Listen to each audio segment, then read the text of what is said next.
Welcome to Navigating Texas Workforce Commission for Musicians, an interactive panel discussion. Fridays at 1 p.m.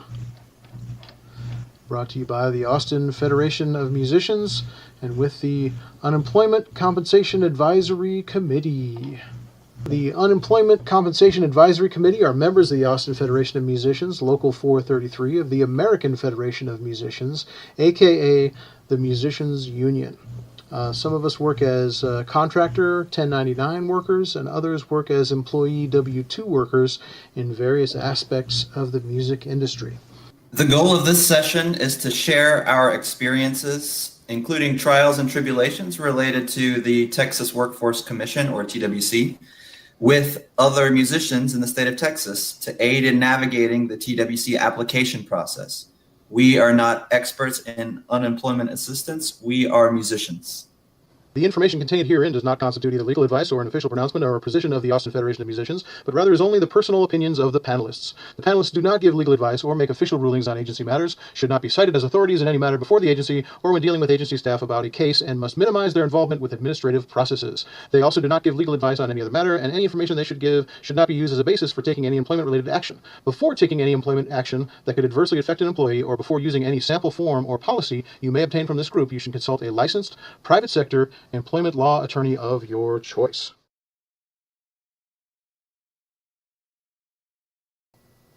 All right, welcome back. Joining me today is also Mark. Hello, Mark. Oh, I'm not hearing you all of a sudden. Are you muted? Yep, you're muted. Yeah, there I am. There Hello, you are. everyone. Beautiful. Yeah, well, this is Navigating Texas Workforce Commission for Musicians for October 23rd, 2020. Yeah, like we say, we'll probably have a short session today. We always start by highlighting the websites. We've stopped reading them all the way through, but they're down in the description of the video, and they're also on the Facebook post always when we post the archive later. But the standard links are there for all the official TWC information, and then we also post the links for the articles that we talk about as well. Yeah, let's just rip into the beverages. I hope you have a beverage there, Mark. I'm doing coffee like usual. No beverage No, yet? I finished a big glass of water, and I'm all right for the time being. Oh man, finally broke the streak of the green tea. I know. That's good. You got to change it up sometimes, right? Yeah. Man. Well, so, gosh, a lot of news this week. Of course, the last session was mainly about the reinstatement of the work search requirements that's coming up on November 1st. And of course, that doesn't affect union members at all, because union members never have to post work search requirements. But our union, as well as the AFL-CIO, are opposing the reinstatement of those work search requirements still, on behalf of all working people during the pandemic, because what are you going to do? I mean, it's just, yeah, it's crazy. And we did oppose it in the summer, and it worked. They did delay it in July, so it may work again this time. We don't know yet, but yeah. Gosh, yeah, we talked about that a little bit last week, but we didn't see you last week, Mark. Have you heard anything about the reinstatement of those work search requirements? I haven't heard anything about that yet. I guess I would be more skeptical that they will not go through with those this time, like they did not go through with them last time over the summer. From what I've been hearing, it's maybe a little more serious now that they're going to reinstate those, but I hope they don't. Yeah, it seems like an unfair move. Yeah, and of course, yeah, we're opposing that. We posted 2 links last week. Well, a whole bunch of links actually. It was a long list of the local news links. But the 2 links we posted from the TWC have more information from the actual TWC website, but they're buried. I mean, it's a link to a page, but then the information is way down the page. And if you've been on that website, you know that, yeah, the information is is on these really long web pages. But I want to read just a little bit of that. Let's see. It's actually on the page. Yeah, that's called "Self-Employed Texans and the CARES Act," and then it's like 5 or 6 articles down the page where it talks about the work search requirements being reinstated on November 1st. And of course, like, people aren't really looking at that page because most of the CARES Act has already been, it's already been spent. It's already been given out, and so a lot of folks aren't really looking there. So we posted the link there, so you can find it hopefully, but you got to scroll down quite a bit. So for self-employed individuals who aren't union members, it depends a lot on whether or not you intend to reopen your business or not. Because there are some people that intend to not reopen, right? So if that's the case, so I guess we start with that. If you don't intend to reopen your musician business, which we hope you do, but if you intend not to, then you kind of fall into the other category with all the W-2 workers. You have to show those work search things. Just like they would. So that has to do with whether or not the TWC randomly selects that week to check in on your work searches. So we have one link to that.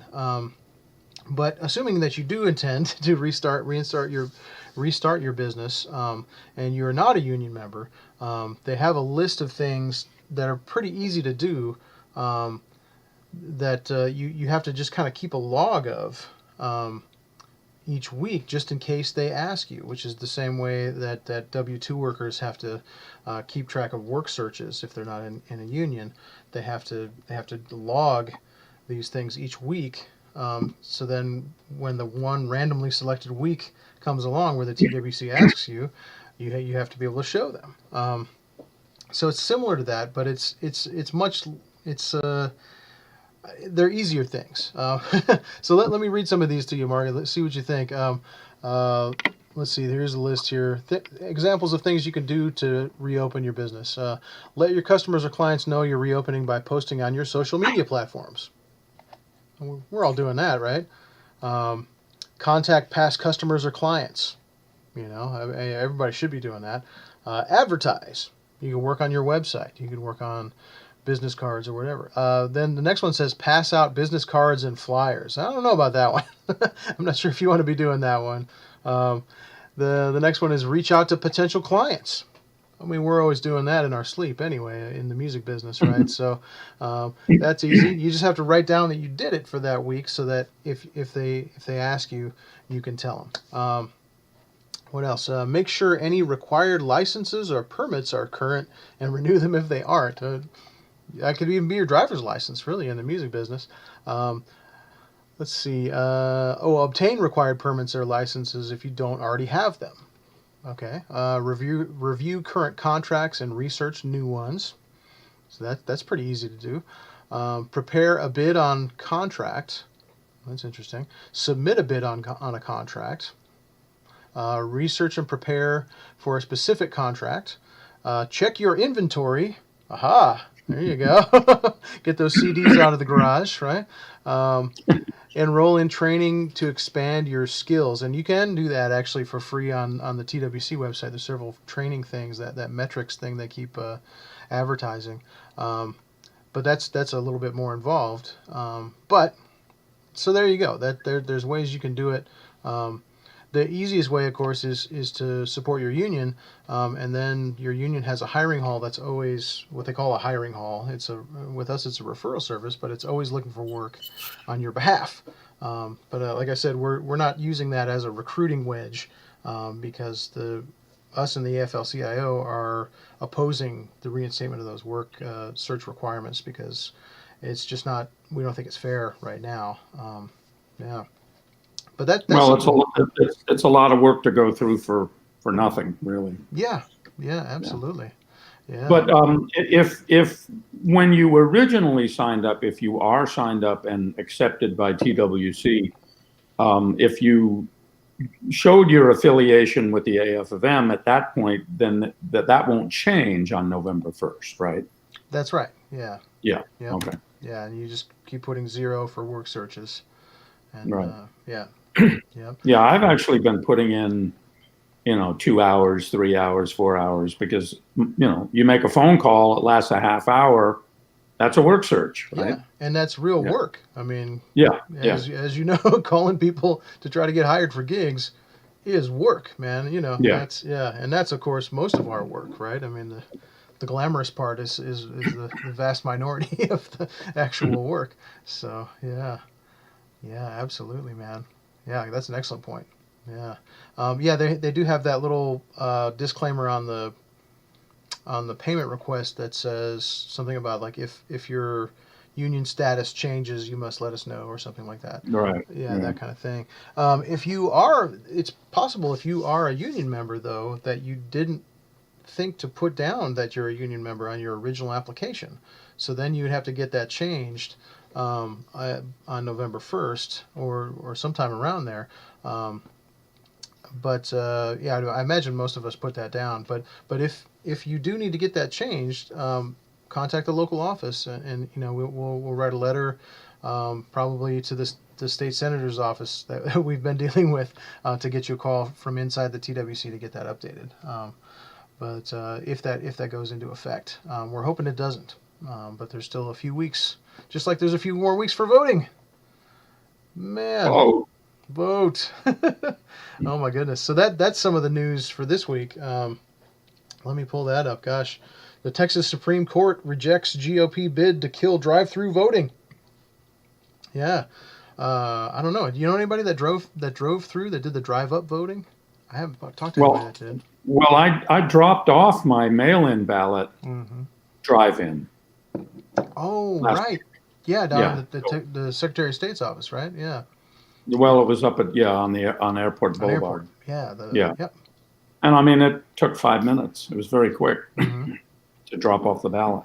Yeah. This is different. This is talking about the where you drive up to an early voting place and request a drive-up ballot, which apparently there are several of these locations in Harris County, and that's where this is really blown up a little bit here. Apparently, the Texas Republicans,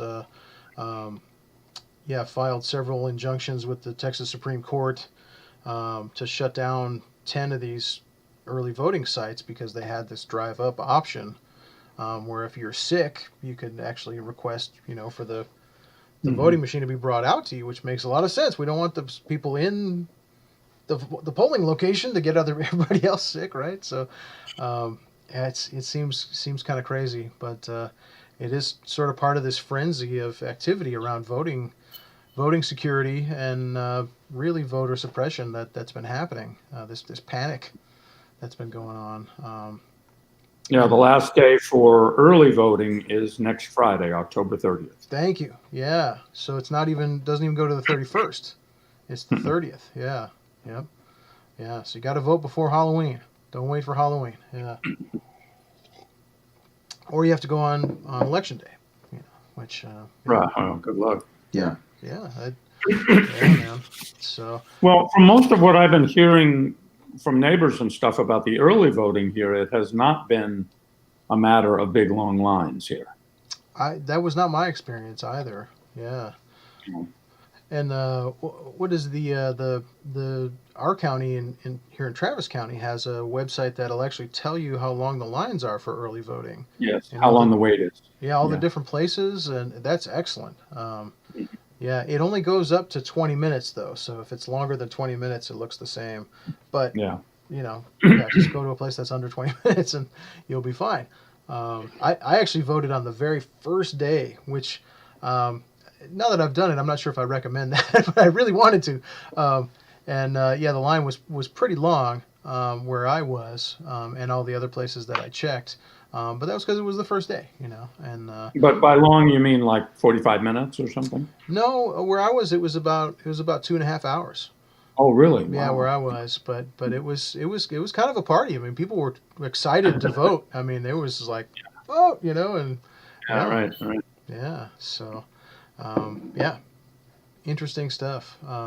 Let's see, in the newspaper, in the Statesman, there's an article about early voting day 10. Willie Nelson urges Texas to hurry up and get to the polls. And that's one of our union brothers there. So right on, Willie. We're with you there. And apparently he made a video with the Travis County Clerk's office about voting and about early voting in particular. So that's pretty cool. And yeah, so getting the word out. And they do talk about that website that does the waiting times on there. So that's good. So yeah, Yeah. Apparently, more people have voted early than ever before across the country. yeah. Somebody said something like there's like more early votes already in Texas than just for than all the voters who voted for Trump in 2016. So that's quite a lot, in Texas. They also mention, the clerk's office in the same article says 10,000 people have voted early in person today. Where are you, Travis County voters? We have 37 voting centers waiting for you and a mostly green map. So they're hoping even more come out. And Yeah. The news a couple weeks ago was that our county has one of the highest percentages of registered voters, like 97%. People are registered that can register, which is great. So now we just all have to do the thing, get out there and do it. And you don't have to do it early, but it seems like a good idea with all this going on. I'm not sure. Yeah, but if you got to do it on the day of, you got to do it there. Austin ISD is giving a day off on voting day, on election day rather. So if that makes it easier, do that. Yeah. The next article I had just is really just kind of a music thing, but there's still some controversy about the Eyes of Texas at the UT with the band. Parts of the band are refusing to play the Eyes of Texas now. So they're not going to I guess there's a Baylor game this weekend or something.